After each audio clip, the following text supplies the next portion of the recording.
Anggota DPR ini ungkap mafia bermain di Rempang, minta pemerintah transparan. Konflik Rempang masih terus bergulir. DPR ikut buka suara soal wacana relokasi di Pulau Rempang hingga mengakibatkan konflik. Pasalnya DPR menilai bahwa kasus tersebut bisa jadi merupakan percobaan dalam proses penegakan hukum.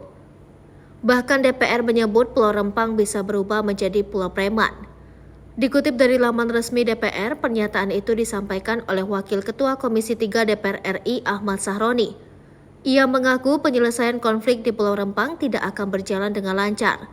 Pasalnya kasus tersebut bisa jadi percobaan dalam proses penegakan hukum. Sehingga Sahroni meminta agar pemerintah pusat untuk transparan dan akuntabel apa yang terjadi di Pulau Rempang. Politikus dari Nasdem juga menyebut Pulau Rempang bisa menjadi Pulau Preman jika pemerintah tidak berlaku adil. Hal itu dikarenakan Pulau Rempang akan menerapkan hukum rimba, terlebih Ahmad Sahroni menduga banyak mafia yang bermain di Pulau Rempang. Jika kedua hal itu tak dilakukan, Pulau Rempang justru bisa menjadi Pulau Preman karena yang berlaku adalah hukum rimba. Banyak dugaan mafia main di Pulau Rempang, kata Sahroni seperti dilansir Sriwijaya Post.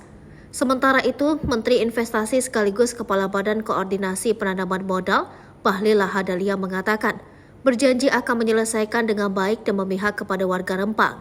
Bahlil juga mengatakan telah mendengar aspirasi warga agar mereka tidak direlokasi keluar Pulau Rempang.